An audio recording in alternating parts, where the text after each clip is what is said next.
এই সমস্যা কি? গাড়ির সামনে পড়লি কে? কেন বাইকের নিচে না পড়ে কি আপনার বুকে পড়বো নাকি? দেখছো এমন বেপরদা মায়া আমার গ্রামে কিরাম করে আসলো, আমার বিরানে ঢুকতেছে না। এই সমস্যা কি তোর? তুই দেখতে পাচ্ছিস না আমি আমার ওই জানেমান কিরাম করে ডেট করতেছি? তোর মতো একটা ফালতু এই গরিব থার্ড ক্লাস মার্কা মাইয়া দেখলে আমি তো পড়তে যাবো, এটা তুই কিরাম করে ভাবলি? তুমি এখন ঠিক বলেছো, একদমই তাই। তোর সাথে আমার বয়ফ্রেন্ডকে মানায়, আমার বয়ফ্রেন্ডের সাথে তো শুধু আমাকেই মানায়। শোনেন, আমি শুধু আপনার বয়ফ্রেন্ডের বুকেই পড়বো না, আপনার বয়ফ্রেন্ডের সাথেও আমি যাব। আপনারা ঠিক যেখানে যাচ্ছিলেন আমি ঠিক সেখানেই যাব। দেখছো ঠিক যেইটা তোমাকে বলেছিলাম, যেটা আমি ভাইবেছিলাম ঠিক সেটাই হয়েছে। গ্রামের একটা হ্যান্ডসাম ছেলে নিয়ে তুমি গ্রামের মধ্যে ঘুরে বেড়ালে সুন্দরী রমণীরা তো বাইকের সামনে এসে পড়বেই। আমি শুধু তোমার জান। এই তুই আমার দেহ পাবি, মন পাবি না, বুঝতে পারিস? কোনোটাই পাবি না তুই। আমি আপনার সবকিছুই পেতে চাই, আপনার মন, আপনার দেহ, আপনার সবকিছু আমার লাগবে। এই মেয়ে, তোর সাহস তো কম না? তুই আমার সামনে আমার বয়ফ্রেন্ডের সাথে যেতে চাস? তোরে তো আমি কি? আমার গায়ে হাত না?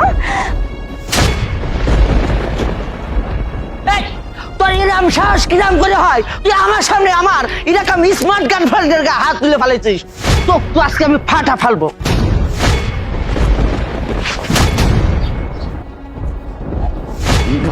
ভাইজান আপনি কখন আসলেন? অথই তুমি ফ্রেন্ড, এটা আমার বন্ধু। বন্ধু? তোর ফ্রেন্ড তাই না? আর কতকাল মিথ্যা কথা বলবি, কত নাটক তুই আমার সাথে করবি? তোর বাড়িতে বউ থাকা সত্ত্বেও তুই এইভাবে পরকীয়া করে বেড়াচ্ছিস। ভাই আমি তোমাকে বলেছিলাম না, তুমি আমার কোনো কথাই শোনোনি। এইবার হাতে নাতে সবকিছু ধরা পড়েছে, প্রমাণ হয়েছে তো সবকিছু। কেন হবে না? সবকিছু তো এখন আমার নিজের চোখের সামনে। এই তোরে নিজে পছন্দ করে বিয়ে করেছিলাম আমার বোনের লোক। আমার বোনটা যেন ভালো থাকে এর জন্য তোরে সবকিছু দিছি আমি, বাড়ি গাড়ি হুন্ডা সবকিছু দিছি। আর তুই কি করলি? আমার বোনের লগে এত বড় একটা গেম খেললি। আমার বোনরে বাড়িতে রেখে আরেকটা মাইয়ারে নিয়ে ঘুরতেছস। তোর নামে আমি একটা অভিযোগ শুনি নাই, অনেকগুলো অভিযোগ শুনছি। আমি বিশ্বাস করি নাই। কেন বিশ্বাস করি নাই জানোস? আরে তোরে তো আমি পছন্দ করে বিয়ে করাইছিলাম। আমি ভাবছিলাম তুই আমার বোনটারে অনেক ভালো রাখবি, সুখে রাখবি, শান্তিতে রাখবি। এই তার নমুনা। আমার বোনটারে সুখে রাখছস, জীবনটা সালাপালা করে দিছস। এই যে তোরে এত কিছু দিছি না, বাড়ি গাড়ি হুন্ডা সবকিছু দিছি না, টাকা পয়সা কোনো কিছুর অভাব নাই নাই, সবকিছু আমি তোর টাকায় রাখি। এই যে হুন্ডাটা দিছি না তোরে, এটা তোর আমি পিছন দিয়ে করবো। কতটা ভালোবাসছিলাম, ভালোবাসে আমার বোনটারে তোর হাতে তুলে দিছিলাম। আর তুই আমার বোনটার জীবনটা জ্বালাপালা করে দিলি, জীবনটা একদম তছনছ করে দিছস। তোরে তো আমি এমনি ছাড়ুম না, আমি তোরে দেখালাম। দাঁড়াও আন্টি, আন্টি, এই যে আন্টি, আমি আপনাকে কি বলেছিলাম? আমি বলেছিলাম না যে আপনার মেয়ে আমার হাজবেন্ডের সাথে পরক্রিয়া করে? আপনি তো আমার কোনো কথা পাত্তাই দেননি। আপনি কি বলেছিলেন? আপনি গর্ব করে বলেছিলেন আপনি আপনার আদর্শে আপনার মেয়েকে তৈরি করেছেন। আপনার মেয়ে এই ধরনের কাজ করতেই পারে না। আর যাই হোক না কেন, একজনের হাজবেন্ডের সাথে অন্তত পরক্রিয়া করবে না। এখন নিজে চোখে দেখছেন তো আমার সংসারটা আপনার মেয়ে কিভাবে ভাঙার চেষ্টা করছে। আমার হাজবেন্ডকে আমার কাছ থেকে কেড়ে নিয়ে ও দেশ বিদেশ ঘুরে বেড়াচ্ছে, তাও কিনা আমার ভাইয়ের দেওয়া বাইকে। এখন আপনি কি বলবেন? আপনার মেয়েকে শাসন করবেন নাকি আমার সংসারটা ভেঙে যাক সেটাই আপনারা চান? ভেঙে তো গেছে, এই সংসার তো আর কখনো জড়ালো। আর শুধু ওনার মেয়েকে কেন দোষ দিচ্ছিস?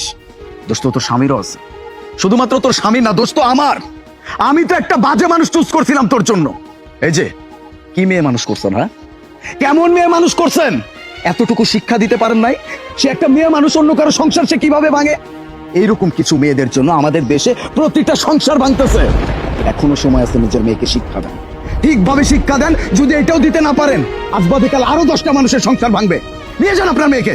আসলে বাবা তুমি ঠিকই বলেছ, আমার মেয়েকে নিয়ে আমার খুব গর্ব আর অহংকার ছিল, কিন্তু সেই গর্ব আর অহংকার যে এত তাড়াতাড়ি ধূলিসাৎ হয়ে যাবে আর তোমরা আমাকে এভাবে অপমান করবে আমি কখনো বুঝতেই পারিনি। আসলে তোমাদের কোনো দোষ না, দোষ তো আমার মেয়ের। আজকে আমার মেয়ের কারণে আমি অপমান হচ্ছি। কিন্তু জানো বাবা, আমি খুব অহংকার করতাম যে আমি আমার আদর্শে আমার মেয়েকে তৈরি করছি, কিন্তু আমার মেয়ে বাহিরে এসে যে এই সব কাজ করে বেড়ায় সেটা আমি কখনো বুঝতেই পারিনি। আর অথই তুমিও আমার মেয়ের মতো, আর একটা মা হয়ে কি করে আর একটা মেয়ের সর্বনাশ করি বলো? কখনোই সম্ভব না। আর এই জন্য আমার মেয়েকে কিভাবে কি করতে হয় সেটা আমি ভালো করেই জানি। আর হারামজাদি, তোর বাড়িতে নিয়ে আমি সাইজ করতেছি। আর বলছি আমার নাটক কাজ করিস তুই, বুঝতে পারিছো? আমি তো তোমাকে ভালোবাসেছি, এটা কিন্তু আমার সাজানো একটা নাটক ছিল। আমি বিশ্বাস করো, আমার অন্য কোনো মায়ের সাথে আর একটাও কথা কবি না ওই মুখ দিয়ে তুই। আজকে বাড়িতে চল, তারপরে তোর ব্যবস্থা আমি করতেছি। চল।